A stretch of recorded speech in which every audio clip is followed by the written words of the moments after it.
On enchaîne avec cette récente déclaration de Mouad Mrabet, coordonnateur du Centre national des opérations d'urgence de santé publique au ministère de la Santé, qui a tiré la sonnette d'alarme concernant la recrudescence des cas de contamination au Covid-19. Mouad Mrabet a affirmé que le relâchement observé laisse présager l'avènement d'une seconde vague épidémiologique. Il a aussi fait remarquer que la situation sanitaire a changé au Maroc. Cela fait maintenant 7 semaines et le nombre de cas augmente chaque jour, petit à petit. Écoutons Mouad Mrabet qui énumère les facteurs qui confirment l'aggravation de la situation dans le pays.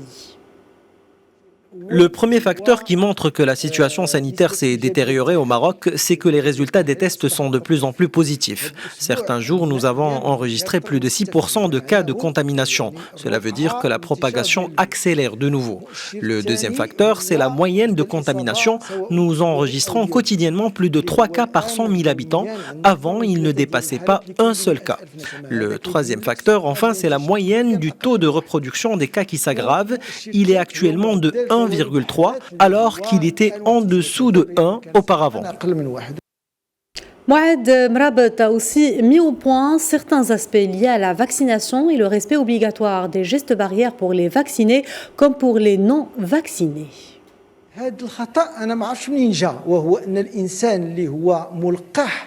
Je ne comprends pas d'où vient cette fausse idée commune de croire que si je suis vacciné, je suis automatiquement immunisé contre le virus et je peux me permettre de ne plus respecter les gestes barrières.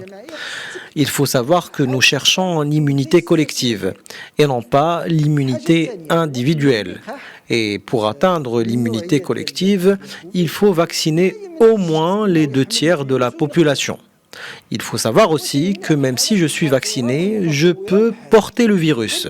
Mon état de santé ne sera pas si grave car mon corps sera déjà habitué au pire grâce au vaccin, mais je peux contaminer d'autres personnes qui ne sont pas encore vaccinées.